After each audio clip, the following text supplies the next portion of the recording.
Okay, Carrie, like anyone who has been in fundraising for a few years, I know I certainly get this question. I'm sure you've often been asked, what's the easiest way to fundraise? Are there shortcuts? What's that, magic bullet that's going to bring in all the money? Because you're the expert.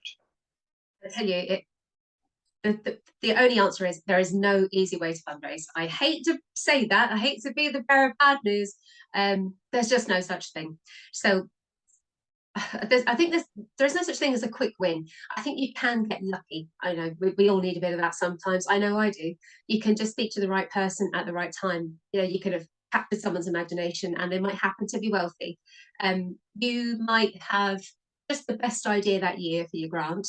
But I mean, honestly, like I say, with the National Centre for Victims of Torture, we're the only organisation in this country that does this very niche, very specialist work. I'm going into my spiel here, by the way, so don't get alarmed. But even at that, we have to apply for every penny. We have to ask for every penny, even though we fulfil the remit for the Irish state, if you like. There's an official obligation to take care of these refugees and asylum seekers, but we don't get money just because. So we have to apply.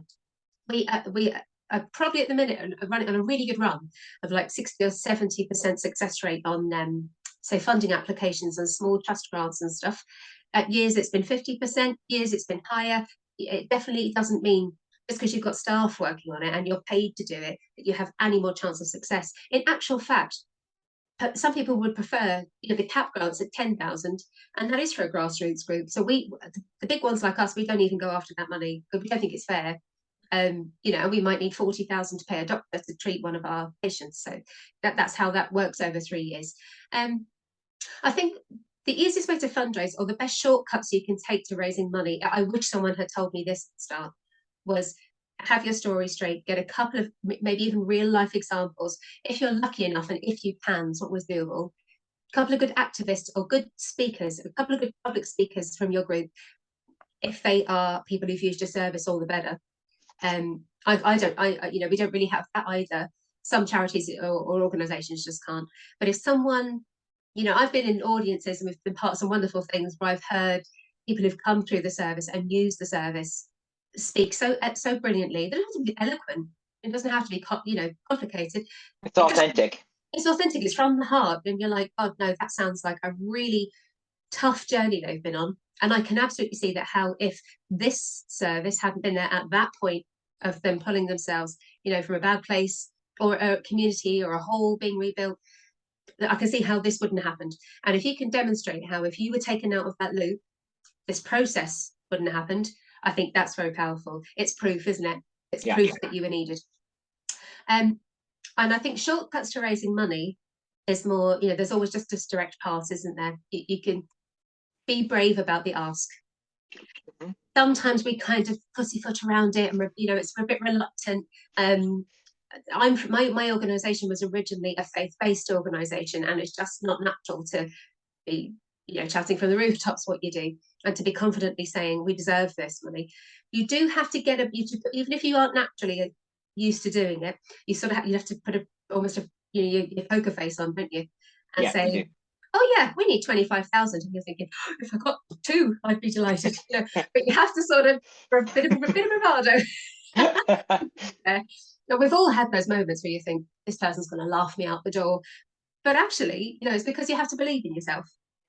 Absolutely. I mean, I think that's a great point, particularly because I always think to myself that when we're fundraising, all we're looking to do is find the people who care about the same things that we do and ask them to help us. And all the people who aren't interested, forget about them. So you can accept all the no's you want in the world, and all you're looking for is those 100 people, 50 people, 1,000 people who actually go, you know what? I believe in the same thing you do. And if I can help, I want to be on board. And then if you're brave enough then to actually go, well, I'm glad you said that. What we really need is €100. Then you're away in it. Absolutely, completely. Where money comes from.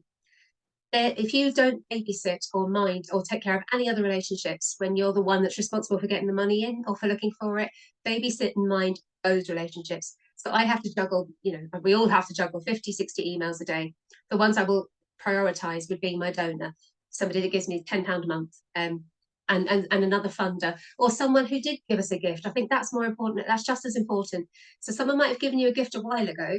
They've never completely gone away. You know, even if you don't ask them for money for 2 years, always check in with them. Always drop them a line. You know, will you come to the Christmas, you know, our Christmas drinks? Will you come? Whatever it might be, because you just don't know when opportunities come around again.